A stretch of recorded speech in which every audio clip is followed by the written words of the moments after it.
Get out and don't come back, MOM screamed, throwing my clothes on the lawn. 7 years later, security called. Ma'am, your parents are at the gate of your estate. I smiled and said, let them wait. I set down my coffee and stared at the security monitor showing 2 figures huddled under an umbrella at the gates of my Malibu estate. The same parents who'd thrown me out like garbage on my 18th birthday. The same ones who'd called me worthless, a burden, a waste of space. Ma'am, security's voice crackled through the intercom. They say it's urgent. Family emergency. Family. The word tasted bitter even after all these years. I'm Luna Thorne, though they knew me as Lucy Ann Thompson, the daughter they'd erased from their lives. At 25, I owned a tech startup valued at $200 million, lived in a house that cost more than my parents would see in 10 lifetimes, and had built everything from nothing. From less than nothing, actually. From active sabotage. Tell them to wait, I repeated. I'm in a meeting. I wasn't. But they could stand in the rain for a while. God knows I'd stood in worse. 7 years ago, I'd woken up on my 18th birthday to my mother ripping the covers off my bed. Get up, she'd snarled. You're 18 now. Legal adult. Time to go. I'd blinked, confused. Go where? I have school. Not anymore. We've withdrawn you. Your father and I discussed it. We're done raising you. But I graduate in 2 months. Should have thought about that before you decided to be such a disappointment. My crime. I'd refused to drop out at 16 to work at my uncle's factory. I'd wanted to finish high school, maybe even college. I had dreams of working in tech, of building something meaningful. To my parents, Karen and Dale Thompson, that made me too good for my raising and ungrateful. My younger brother Kyle watched from the doorway, smirking. At 16, he'd already dropped out to work construction with Dad. The golden child who understood his place. Mom, please. I'd begged as she threw my clothes onto the front lawn. Where am I supposed to go? Not my problem anymore. Maybe those fancy dreams of yours will keep you warm. The neighbors had watched, some with pity, others with judgment. In our small Georgia town, parents' word was law. If the Thompsons were kicking out their daughter, she must have done something to deserve it. My father had stood on the porch, arms crossed. Don't come back begging when you fail. You made your choice. What choice? I'd screamed. Wanting an education? Thinking you're better than us, he'd corrected. Well, let's see how far that attitude gets you in the real world. They'd gone inside and locked the door. Just like that, I was homeless with nothing but the clothes they'd thrown out and $73 I'd saved from tutoring kids in math. I'd walked to the library, the only place I could think of, and sat there until closing, trying not to cry. The librarian, Mrs. Chun, had noticed. Lucy, shouldn't you be home? I don't have one anymore. She'd listened to my story, then done something that changed my life. She'd given me a laptop. It's old, she'd said. But it works. And Lucy, don't let them win. You're brilliant. I've watched you help those kids, seen how quickly you understand concepts. That's a gift. I'd slept in the park that night, laptop clutched to my chest. The next day, I'd used the library's Wi-Fi to search for resources. Homeless shelters.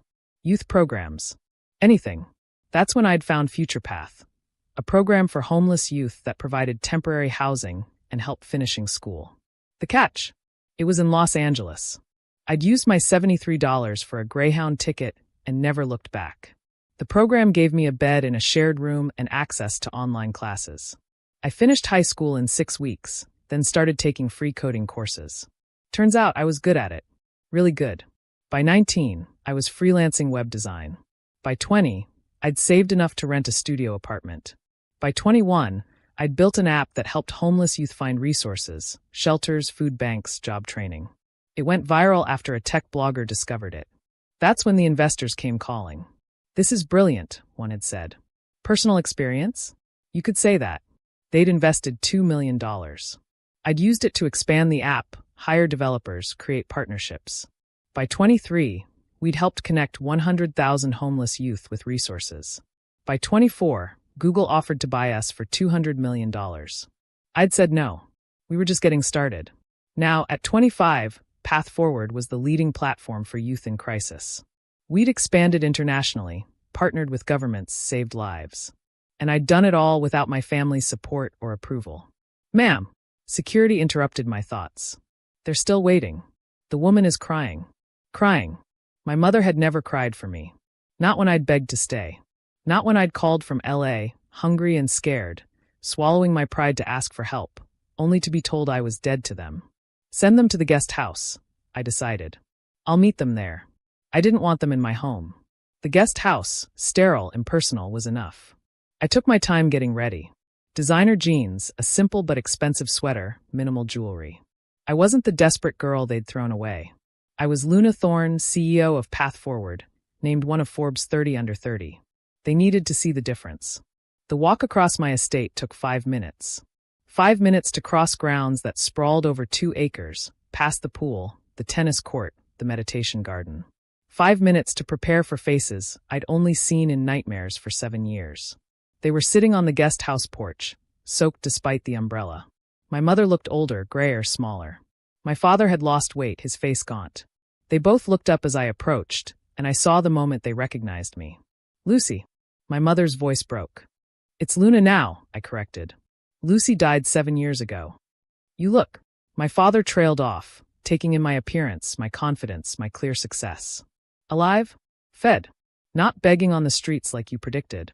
We didn't know, my mother whispered. We thought. You thought what? That you'd throw out your teenage daughter and I'd magically be fine? Or did you hope I'd fail and come crawling back? We made a mistake, my father said quietly. A mistake. I laughed, but there was no humor in it. A mistake is forgetting to buy milk. You threw me out. You withdrew me from school. You told me I was worthless and not to come back. We were angry. About what? That I wanted to graduate? That I had dreams beyond this small town. My mother started crying harder. We were wrong. We see that now. Now. I sat down across from them, studying these strangers who shared my DNA. What's changed? Why are you here? They exchanged glances. My father cleared his throat. Kyle's sick. Of course. There was always something. Sick how? Kidney failure. From an accident at the construction site. He needs a transplant. And you want me to get tested? I said flatly. You're his sister. Was. I was his sister. Until you decided I wasn't part of the family anymore. Please, my mother begged. He's dying. Whatever happened between us? Whatever happened? I stood up. You mean when you threw me out with nothing? When I called begging for help and you hung up? When I sent graduation announcements from my GED program and you returned them unopened? We didn't know you'd become this. My father gestured vaguely at me. This? You mean successful? Happy? Alive? Rich, he said quietly. There it was. The truth. So if I was still homeless, still struggling, would you be here? Or is it only worth claiming me as family now that I have something you need? That's not fair. Fair. I laughed. Was it fair when I slept in parks? When I went hungry? When I cried myself to sleep wondering what I'd done to make my own parents hate me? We don't hate you, my mother sobbed. No. Then what do you call throwing out your child for wanting an education? We thought you were being uppity, thinking you were too good for us. I never thought that. I just wanted more. I wanted to learn, to grow, to build something. Why was that so threatening? Because we couldn't, my father admitted. We couldn't give you college. Couldn't understand your dreams. It was easier to call you ungrateful than admit we were limited. The honesty surprised me, but it didn't erase 7 years of abandonment. So you threw me away. We were wrong, he repeated. But Lucy Luna, you're still Kyle's sister. He needs help. Where is Kyle? I asked. Why isn't he here begging himself? Another glance between them. He doesn't know we're here. He's ashamed of how he treated you. He should be. I remembered Kyle's smirk as Mom threw my clothes out. His laughter when I'd pleaded with Dad. The text he'd sent from my parents' phone. Stop calling. You're not our problem anymore. He was just a kid, my mother defended. So was I. Silence stretched between us. The rain had stopped, but the air was heavy with more than humidity. I'll get tested, I finally said. Their faces lit up with hope. But not for you. And not for Kyle. For the 16-year-old boy who was poisoned by your bitterness. Maybe with a kidney from someone who made something of herself, he'll learn it's okay to dream. Thank you, my mother reached for me. I stepped back. I'm not doing this for free. We'll pay. With what? You can't afford my gardener. No, I want something else. I want you to volunteer. Volunteer? At Path Forward shelters. I want you to serve meals to homeless youth. To see their faces. To understand what you did to me. For how long? Forever. Or at least until you understand that every one of those kids was thrown away by someone who should have loved them.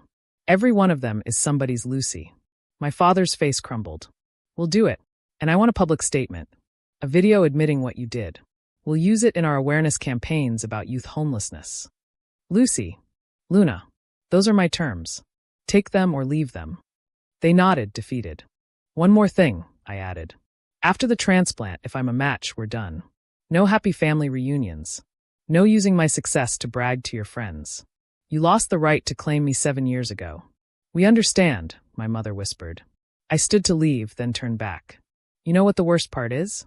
If you'd just supported me, just believed in me, I would have shared all of this with you.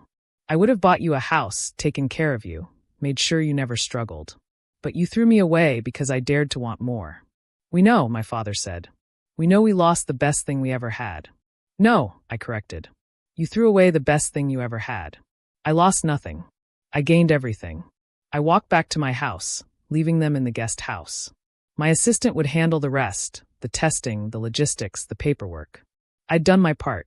That night, I sat on my balcony overlooking the ocean, thinking about the girl who'd slept in parks with a borrowed laptop. She'd been so scared, so alone, but so determined. You did it, I whispered to her. You proved them wrong. My phone buzzed. A text from an unknown number, Kyle. Luna, Mom told me you're getting tested. Thank you. I'm sorry. For everything. I stared at the message for a long time. Then I typed back. I'm not doing it for you. I'm doing it for every kid who's told they're worthless. Prove me wrong. Make something of your second chance. I blocked the number and went inside. 2 weeks later, the test came back. I was a match. The surgery was scheduled, the legal documents signed. My parents started their volunteer work, serving meals to kids who looked like I had lost, scared, defiant. The day before the surgery, I visited Kyle in the hospital. He looked small, sick, nothing like the cocky teenager who'd laughed at my pain. Luna, he said. Don't, I interrupted. Don't apologize. Don't thank me. Just promise me something. Anything. When you get better, do something with your life. Get your GED. Go to college. Build something. Don't let their limitations become yours. I will, he promised. I want to be like you. No, I said firmly. Be better.